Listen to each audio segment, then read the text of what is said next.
Hello guys, in this video I'm going to show you how to log out from the Pinterest app.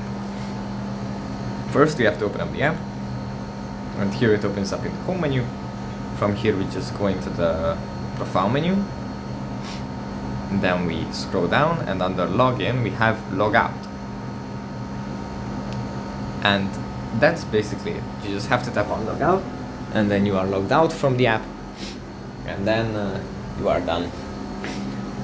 So afterwards you can just log back in by tapping on continue with Google, then selecting your email address, and that's it.